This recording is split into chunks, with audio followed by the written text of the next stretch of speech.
That is question number 13, sorry 14 हमने कर लिया। Question number 14, a bullet of mass 10 ग्राम, मास 10 ग्राम है, अगेन ग्राम को किलोग्राम में चेंज कर लेंगे, 10/1000,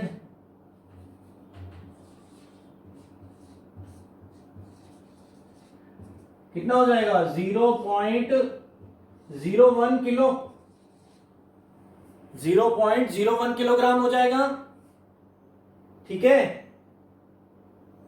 एंड देन आप yes 0.01 kilogram.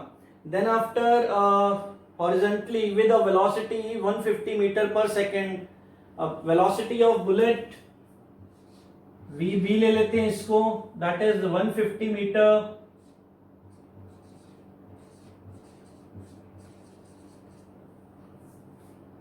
and meter per second हो गया, collides with and strikes a stationary wood block and comes to rest। अगर जो बुलेट है वो स्ट्राइक होने के बाद में रेस्ट पर आ जाती है इन 0.03। हाँ जी सर ये यू नहीं होनी चाहिए वेलोसिटी, इनिशियल वेलोसिटी अभी ले ले, इसको यू ले लेते हैं, चलो ठीक है। अब जो बुलेट है वो स्ट्राइक होने के बाद में उसकी जो वेलोसिटी है वो 0 हो रही है, तो उसको वीबी ले लो, फाइनल वेलोसिटी 0, बिकॉज जो बुलेट है वो ब्लॉक में लगने के बाद रेस्ट में आ गई, 0 metre per second. Then after calculate the distance of penetration of bullet into the block. एक टाइम भी दिया हुआ है हमें 0.03 सेकेंड, 0.03 सेकेंड। अब इसमें एक तो डिस्टेंस की जो बुलेट है उसने उस जो वुडन ब्लॉक जिसके ऊपर वो स्ट्राइक की उसके अंदर कितना पेनिट्रेट किया, कितना डिस्टेंस ट्रेवल किया, ठीक है। तो एस हमें फाइंड करना है यहां पे। Number 1, also calculate the magnitude of the force exerted by the wooden block on the bullet. चलो एफ फाइंड करना है, एफ हम बाद में देखते हैं, पहले हम देखते हैं कि हमें एस कैसे फाइंड करना है। ओके, मैंने आपको जब प्रीवियस क्वेश्चंस करवाए थे उसमें मैंने आपको बताया था कि पहले सबसे पहले न्यूटन की जो तीनों इक्वेशंस हैं वो लिख लिया करो और उसके बाद देखा करो कि इसमें कौन सी इक्वेशन जो है वो सूट कर रही है। तो first equation v equals to u plus at, then s equal to ut plus half at square, then after v square minus u square equal to 2as, ठीक है। तो अब हमारे पास देखो हमें s फाइंड करना है, हमें u दिया हुआ है, v भी अगर वो बता रहा है कि रेस्ट पे है तो हम क्या कर सकते हैं, इधर कि हम इस फर्स्ट इक्वेशन से पहले a की वैल्यू फाइंड कर लें और फिर उसको इस सेकंड इक्वेशन में पुट कर दें, then we got the value, we got the answer of s। यहां से s का आ जाएगा आंसर, ठीक है। करके देखें या आप पहले कर रहे हो, कोई स्टूडेंट करके देख रहा है क्या, मैं ही करूं? Yes sir. देखिए v minus u upon t is equal to, हाँ बताओ अगर हो गया तो बताओ क्या आंसर आया। v हमारे पास कितना था 0, माइनस u कितना है 150 मीटर पर second square divided by time, time कितना है हमारे पास 0.03। ये पॉइंट अगर हम उड़ा देते हैं देन क्या आ जाएगा ऊपर 100, ठीक है। इट विल बिकम 15,000 अपॉन 3 और इसको कट करेंगे 5 आ जाएगा। So acceleration is 5000 metre per second square. ये आ रहा है आप लोगों का, साथ में नेगेटिव साइन, बिकॉज ये डेक्लेरेशन हो रहा है, जो ऑब्जेक्ट है वो उसकी स्पीड जो है वो स्लो हो रही है, वो रुक रहा है, तो इसलिए माइनस साइन साथ में आ जाएगा। अगर किसी बच्चे का ये नहीं आ रहा, वो दोबारा पूछ सकता है। ये हमारे पास एक्सेलरेशन आ गया, ठीक है। अब इस एक्सेलरेशन की वैल्यू को अगर हम ये फॉर्मूला यूज कर लें, third equation of motion v square minus u square equal to 2as, इसमें अब देखिए हमारे पास a है, हमारे पास v है, हमारे पास u है, हमें s फाइंड करना है। तो क्या बन जाएगा, s is equal to v square minus u square upon 2a। इस फॉर्मूला में वैल्यूज पुट कीजिए और आंसर फाइंड कीजिए।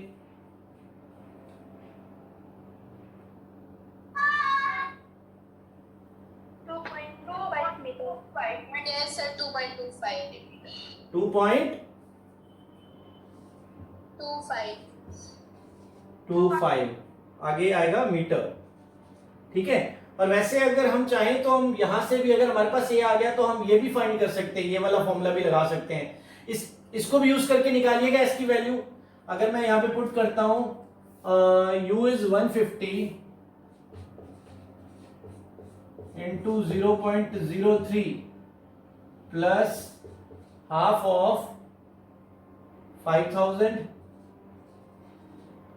इंटू 0.03 का स्क्वायर।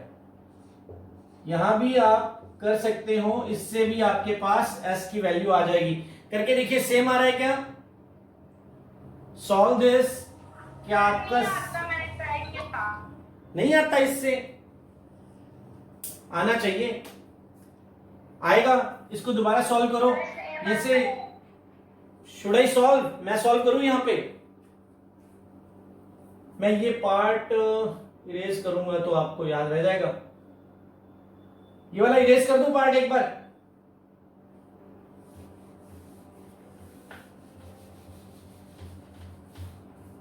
देखो इसको अगर सॉल्व करेंगे तो ये क्या बन जाएगा, स्टार्टिंग में 150 इंटू, अगर मैं पॉइंट हटा देता हूं तो नीचे डिवाइड में 100 लगा दूंगा और यहां रह जाएगा 3, और प्लस ये कट कर दूंगा 2500 बन जाएगा।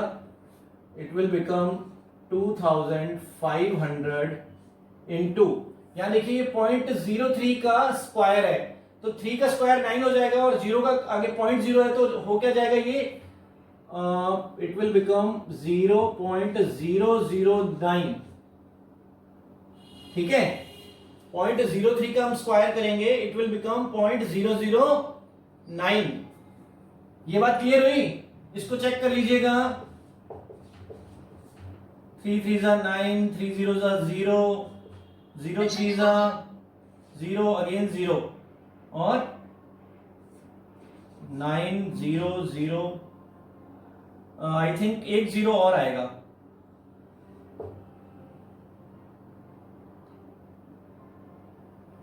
नहीं, 0 0 0 0, शायद 3 zeros आएंगे, यहां पे एक 0 और आएगा,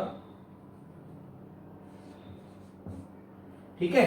so this will become 0.0009, okay. And अब इसका अगर पॉइंट हम हटाते हैं तो नीचे हमारे पास क्या आ जाएगा, यहां पे 10,000, ठीक है। अब इसको सिंप्लीफाई कर लीजिए, और एक 0 से एक 0 कैंसिल, 15 3 45 अपॉन 10 प्लस, और ये 9 को अगर अब 0 कट कर देते हैं, 2 ये, and 25 9 225 and divided by 100, it will become 4.5 plus, and ये बन जाएगा 2.25, तो ये क्या बन गया, तो 6.75 बन गया ना। हमें क्या चाहिए था, माइनस आना था, yes. s equal to ut plus half 80 square, यहां माइनस आना था, तो माइनस कर दीजिए, देखिए वही आएगा आंसर, 2.25 रह जाएगा, ठीक है। एनी आपने बोला था क्या, आपका आंसर नहीं आया था? पहले किसी बच्चे ने बोला था कि ये आंसर नहीं आया, अब आ गया। Now clear? अरे भी बोला करो। Yes, sir. ये एक्सेलरेशन आ गया 2.25। ठीक है, अब देखो हमारे पास एक्सेलरेशन आ गया, इससे हम अगर यहाँ पे वैल्यू पुट कर लेंगे तो हमारे पास s की वैल्यू आ जाएगी डिस्टेंस ट्रेवल। ठीक है, तो वैल्यू पुट करके आंसर निकालो फटाफट। 2.25 क्या आया, इसलिए s ही निकाला ना हमने, s आ गया हमारे पास। एक और देखिए, इसका एक और पार्ट है, that is the force applied by the hockey stick. F हमें फाइंड करना है, तो फोर्स का तो सिंपल फॉर्मूला होता है F equals to m into a. तो अप्लाई कर दीजिए। मास कितना है हमारे पास यहाँ पे, that is 0.01 kg into acceleration. Acceleration कितना फाइंड किया था हमने यहाँ पे, 5000 से मल्टीप्लाई कर दीजिए, you got the answer of force. -50 Newton. जितना भी आएगा आप निकाल दीजिए। मैंने आपको कल भी बताया था, जब भी आप कभी फोर्स बता रहे हो, आप कैलकुलेशन जब कर ली वंस, उसमें माइनस लगा दीजिए, बट जब आप फाइनल आंसर लिखते हो तो उसमें नेगेटिव साइन नहीं लगाइए। This is technically wrong thing. Okay, आपने कैलकुलेशन कर दिया, वहां नेगेटिव साइन लगा दीजिए, ओके, लेकिन फाइनल जब आप आंसर लिख के बॉक्स में बंद करते हो तो वहां पे माइनस नहीं लगाना। ठीक है, फोर्स कभी भी नेगेटिव नहीं हो सकता ना। ठीक है, ओके। अभी अगर किसी को इस क्वेश्चन में और कुछ पूछना है तो you can ask, otherwise I am going to erase. Any student?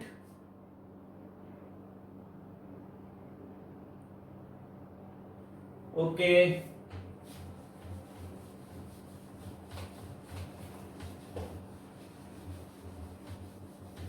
Next question को रीड कीजिए। Take the reading of next question.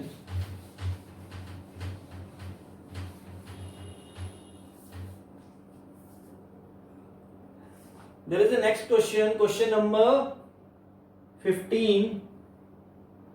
An object of mass 1 kg traveling in a straight line with a velocity of 10 meter per second collides with and sticks to a stationary wooden block of mass 5 kg. ठीक है जी। And then they both move off together in the same straight line. Calculate the total momentum just before the impact and just after the impact. Also calculate the velocity of combined object. एक कोई मास है of 1 kg traveling in a straight line with 10 meter per second and collides and sticks to a stationary wooden block of mass 5 kg. So first of all write the given mass of object MO, that is 1 kg, and its velocity VO is of 10 meter per second, and it sticks to a mass of block 5 kg, that is MB, mass of block 5 kg. Then both move together. उसके बाद ये दोनों together एक साथ move कर रहे हैं। चलो जी फाइंड करते हैं। हमें क्या इसका फाइंड करना है, calculate the total momentum before and after collision. चलिए सबसे पहले टोटल मोमेंटम,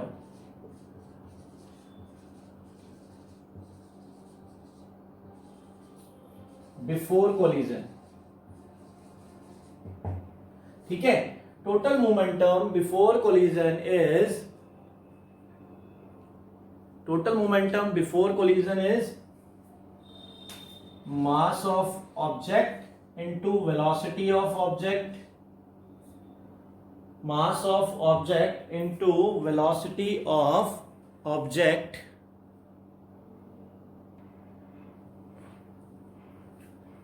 मेरी आवाज आ रही है?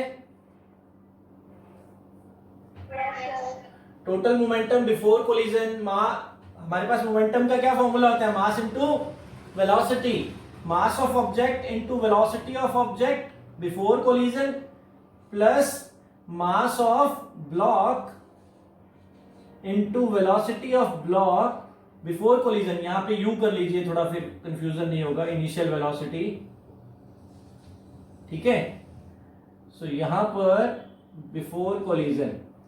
अब देखिए जो इसका मास है ऑब्जेक्ट का वो हमें गिवन है 1 और इसकी वेलोसिटी भी गिवन है that is 10, mass of block भी गिवन है 5, लेकिन जो ब्लॉक है वो बिफोर कोलिजन ऑन रेस्ट है, तो इसकी इनिशियल वेलोसिटी क्या हो जाएगी, मास ऑफ ब्लॉक की 0 metre per second. I repeat, because जो ब्लॉक है वो जब स्ट्राइक ऑन कोलिजन से पहले रेस्ट कंडीशन में है। देखिए हमारे पास क्वेश्चन में लिखा हुआ है an object traveling with so and so velocity collides and sticks with a stationary wooden block।